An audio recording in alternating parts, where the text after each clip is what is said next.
Hello, my name is Sandy Adomaitis, the social media director for the Page International Screenwriting Awards, and your host for the Writers Hangout, a podcast that celebrates the many stages of writing, from inspiration to the first draft, revising, getting a project made, and everything in between. We'll talk to the best and the brightest in the entertainment industry and create a space where you can hang out, learn from the pros, and have fun. Today, Terry and I are going to tell you the story of Steve Bing. But first, Terry, how was your weekend? It was good. Good, solid weekend. How about yourself? Pretty good. It was Super Bowl weekend, so it was kind of exciting in LA, but, just watched the game. Didn't attend. I can't believe they didn't burn the city down. Do they have no spirit here? Oh, no. The parade yesterday was lovely. Yeah. A lot of confetti. But usually they just get so excited that somehow things go wrong. Yeah, well, I'm kind of glad they didn't. Yeah, I am too. I'm being silly. Okay. Steve Bing. Stephen Leon Bing was born in New York City in 1965. When he was a toddler, his family moved to Los Angeles. His parents were Helen, a nurse, and Peter Bing, a well-regarded public health doctor who worked for President John F. Kennedy and Lyndon B. Johnson. It's pretty impressive. Wow. His grandfather, Leo S. Bing, was a real estate developer who had made his fortune in New York in the 1920s, and the man behind the Gramercy Park hotels and dozens of luxury apartments across Manhattan. Gavin Pallone, a prominent agent and manager in the entertainment industry, told The Hollywood Reporter that when he and Bing were in 7th grade together in the mid-'70s, Bing was a popular, attentive kid. He would go home and rewrite the notes he took in class. He got straight A's. He not only worked hard, he was smart. I remember thinking he was going to be a senator, Pallone said. Steve's adolescence was marked by a complicated relationship with his father, Peter, and Steve slept in the guest house of the family compound. Bing attended the Harvard Westlake School, one of LA's most prestigious private schools. Steve got straight A's at Harvard Westlake and sold his first screenplay called Missing in Action with veteran sitcom writer Arthur Silver. Missing in Action was made into a Chuck Norris film and spawned a sequel. Terry, did you sell a screenplay in high school? Just the fantasy part of it. Yeah. No, of course not. I think I was in junior achievement. I think that's what I did. Okay. At the age of 18, Steve inherited an estimated $600 million from his grandfather and attended Stanford University. Good for him. He should have just bought Stanford. Yeah. I mean, that'd been the easy way in. He did drop out before graduating to pursue a career in entertainment. And in the early 2000s, started a production company, Shangri-La Entertainment, and scored an 8-picture deal with Warner Brothers. Come on. 8 pictures. I don't think I've ever heard of that before. No, that's like Star Wars. Did he do Star Wars? No. And I believe that was Fox. But Warner Brothers is my favorite lot. Do you have a favorite lot? I love Warner Brothers lot. I'm with you. I love it. In my youth, when I first moved out here, one of the thrills was we could deliver cars to Warner Brothers lot when they were sold to this person we knew. We jumped on that every time and then wandered around. It was just fun to wander around. Yes. Of course, we were arrested and put in jail, but that's not the point. Yeah, Warner Brothers jail? Yeah, Warner Brothers jail. It's just full of cartoon characters. It was great. Steve also started a record company, a construction company, and bought real estate. He spent lavishly on producing films, $63 million for Sylvester Stallone's Get Carter. And Steve also co-wrote a screenplay with his buddy Scott Rosenberg, and their pitch sparked a major bidding war, and it garnered Bing and Rosenberg a $1.4 million payday from Jerry Bruckheimer. I think those days are gone. I don't know if you get $1 million for a pitch. No. Okay. The screenplay entitled Kangaroo Jack, was about two friends from Brooklyn, Jerry O'Connell and Anthony Anderson, who are forced to deliver mob money to Australia. Their misadventures begin when one of them places his red jacket on the kangaroo while attempting to snap a picture. When the kangaroo bounces off, they realize the mob money is in the jacket and are forced to give chase through the outback. It sounds really cute, It does sound cute. Yeah, I watched the trailer. It's wacky. It was definitely wacky, but it was cute. Yeah. According to Wikipedia, Kangaroo Jack was universally panned by the critics, who criticized the acting, directing, writing, humor, violence, and innuendos, especially for a family film, although the visuals and soundtrack were praised. Despite the mostly negative reception, it was a box office success and grossed $88.1 million on a $60 million budget. Yeah. Adult Steve was 6'4" with a lanky build, and he cut a striking figure. He always dressed in jeans, a t-shirt, and sneakers. He supposedly only owned one black blazer, kept for occasions that required a jacket, and he drove a 1997 Lincoln Town Car because he liked the feel of it when driving. Steve was known to be quiet and elusive, and friends said he took great pains to downplay the fortune he had inherited from his grandfather. On the flip side, he was also known to love a good time with friends, and he paid for everything. He loved to gamble, writer-producer Scott Rosenberg told The Hollywood Reporter, adding that Steve would get the sickest high roller suite and put these chips in front of you, and you felt terrible when you lost his money, but you always had a good time.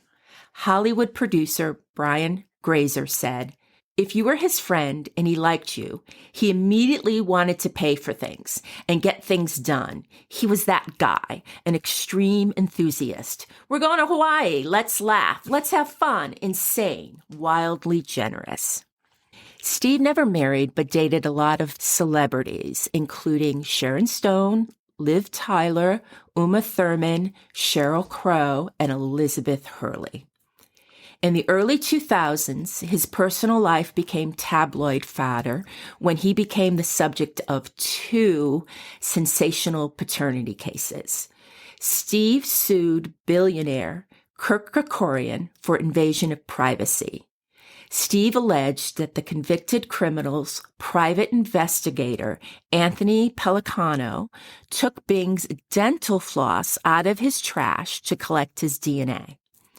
At the time, Kerkorian was in a legal fight with his former wife, Lisa Bonder, a former professional tennis player, over the amount of child support he would pay, with the billionaire reportedly suspecting Steve, a previous boyfriend of Lisa's, to actually be the biological father of Bonder's daughter, Kara. After Bing was proved by DNA testing to be the father of Bonder's child, Bing and Kerkorian settled their dispute out of court. And the second one, Bing had a relationship with Elizabeth Hurley, which resulted in a pregnancy. Steve urged Hurley to have an abortion, but Elizabeth refused. Bing denied paternity by alleging that he and Elizabeth had a brief, non-exclusive relationship in 2001. You know you can get pregnant even though it's not exclusive. And brief doesn't matter either. Yeah, brief doesn't matter either. A DNA test, however, established Bing as the father, as we said, and Elizabeth Hurley gave birth to Damon Charles Hurley on April 4th, 2002. In 2008, Gawker named Steve part of Clinton's Billionaire Boys Club, which included Ron Burkle and Jeffrey Epstein. By the way, Steve has always denied that he had a close relationship, and Steve and his friends, with Jeffrey Epstein. Hollywood increasingly saw Steve as an aging playboy with a checkbook and an appetite for younger women. He was definitely in this circle of dudes who were hitting the clubs and were too old to be doing it, says an agent who worked with Steve and represented some of his friends.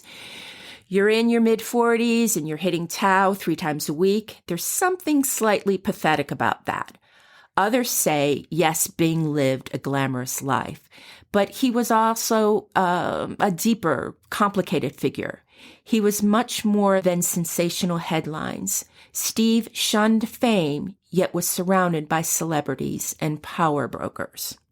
Also, according to Town and Country, in June 2018, Steve met up with his good friend Carrie Mitchum, granddaughter of Robert Mitchum, for dinner at Mr. Lyons, a popular steakhouse in Palm Springs. They had known each other since their 20s, and Steve worshipped her grandfather, Robert Mitchum.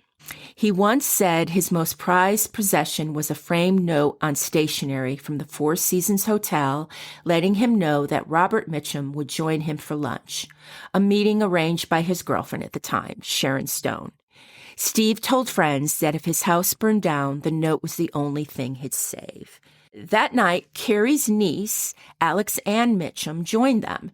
She was 27, younger than Steve by 26 years, but she was an artist and had a ethereal new age vibe he found intriguing.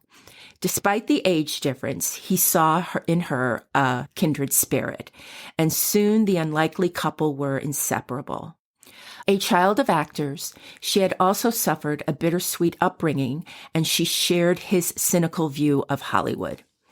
They talked about getting out of LA and starting a family together. Steve rented a house for them in Palm Springs, and he promised to build Alex Ann an art studio. For the first time in his life, he was cooking meals at home and eagerly talking about having another child. Then, in June 2019, while they were staying at a hotel in Beverly Hills, the couple had a fight, and Steve asked Alex Ann to spend the night elsewhere. Alex Ann went to a friend's house. She took a Xanax tablet that turned out to be laced with fentanyl, and it caused Alex Ann to overdose. She died 8 days later. Steve was devastated and became convinced that her death had not been an accident. And Carrie Mitchum says she got calls from Steve in the middle of the night asking her if she had learned anything new from the hospital or the detectives investigating Alex Ann's death. Even after the death was ruled an accidental overdose from taking Xanax with fentanyl. Steve endured other troubles as well, and it was rumored drug use had taken a toll on his health, and he attended rehab. About a month after Alex Ann's death, Steve asked a friend to help him manage his finances and to help him commit suicide. The friend managed to talk Steve out of it. Steve moved into the Lux 10,000, a Century City residential tower on Santa Monica Boulevard, which has gained notoriety for its robot butlers and on-site Botox doctors. The penthouse, located atop of the 40-story building, is available for $65,000 a month. On the afternoon of June 22nd, 2020, Steve, the prominent film producer, political donor, and activist, a scion of a prominent real estate family whose name graces multiple buildings across the city, leapt to his death from the 27th floor of the 10,000 apartment building. He was 55 years old. His estate was valued at just $337,000. And this didn't include his properties. It was just the liquid assets. Just so sad. Wow. At the time of his death, Steve was working on multiple projects, including a documentary about Jerry Lee Lewis, who he had a close relationship with, whom he called his father, and a biopic of Sun Studios founder Sam Phillips. He was also developing an app to prevent veterans from committing suicide, ironically. Wow. The LA Times reported a week before Steve died, independent film producer Cary Elwes spoke with him on the phone. Like most of his friends who were in contact with him, Elwes said, "I didn't suspect anything was off." The COVID shutdown, however, seemed to deepen Bing's sense of isolation. Another friend said, "We were concerned. I'm married and the rest of us have people to be around and ride things out. Steve was so out there, all the time, going, visiting people. The isolation of COVID, I can only imagine it got to him. But he was not the type of guy to call and complain. The week before he died, Bing fell into a deep depression. Alex Ann's death, the COVID isolation, and Father's Day clawed at him. Terry, were you surprised that Steve Bing committed suicide? I am. I think the blue-collar worker in me sees somebody who's, really doing a great job with his career. I mean, the success level. And a lot of this, imagine writing, like you said before, imagine writing a script that good, that young, right, that gets made. It's ridiculous. Yeah. And so to me, I would say, when that happened, I'm saying I would, of course, pat myself on the back, probably injure my arm. The point is, I would say the stuff ahead's going to be great. Yes. I'm golden. This is going to, it's not going to get worse. It's going to get better. So the idea of this surprise, that's the surprise. You're starting off so great. And I would also say that the average worker bee type guy trying to get things going here, it surprised me that he was cynical about Hollywood when he was Hollywood. Yeah. I wonder if he didn't. I wonder if because he wasn't a legacy Hollywood, that his family was real estate, he never thought he was of royalty. He wasn't one of the Douglases. So he still kind of looked at it from the outside, even though he was smack in the middle of it. Yes. And you would think someone like that just had everything going for them in life. And why would they commit suicide? But depression, losing his girlfriend. Sure. That he loved. Mm-hmm. Also, what a different time. In the research, Elizabeth Hurley has raised her son. She's asked Steve for nothing. The two women he had children with were perfectly fine to raise their children, and he didn't want anything to do with them. He did come back around, and his father didn't want his two children to be to be in the family will. And Steve fought to make sure they were. So Steve's kids are going to be okay. But why shun those kids for their first part of their lives? I think nowadays you wouldn't do something like that. I actually can't imagine why somebody would do it. I don't see the upside of it. And if, But he didn't have a good relationship with his own father. Well, there's the core thing. There's the starter. But a lot of people children are famous for changing the way we limit ourselves. Breaking really the pattern. Yeah, if you want to break a pattern, fall in love with an offspring. It's, first of all, super easy. It takes almost nothing. And to feel that way. Yeah, did he feel he liked to hang around the Warren Beatties. He loved them. He idolized them. And they were kind of old Hollywood, where you paid off women, you kept things secret. Well, he was born in a different time. He was dating very accomplished women. Right. He didn't have to do what the old boys network did, deny the children. Yeah, I really think you had it right when you said it started with his distance from his own dad. I mean, that's the thing. But I'm saying that love can change that. Yes. And that's the story of Steve Bing. Remember, if you're having troubles or if you're struggling, reach out to your friends, reach out to someone. And the number to the suicide hotline is 1-800-273-8255. My resources for Steve's story is an article from Town and Country by Jesse Hyde, Wikipedia, The Hollywood Reporter, Page 6, the LA and New York Times. That's a wrap for the Writers Hangout. Thanks so much for listening. If you enjoyed the show, please subscribe, like, and thrive.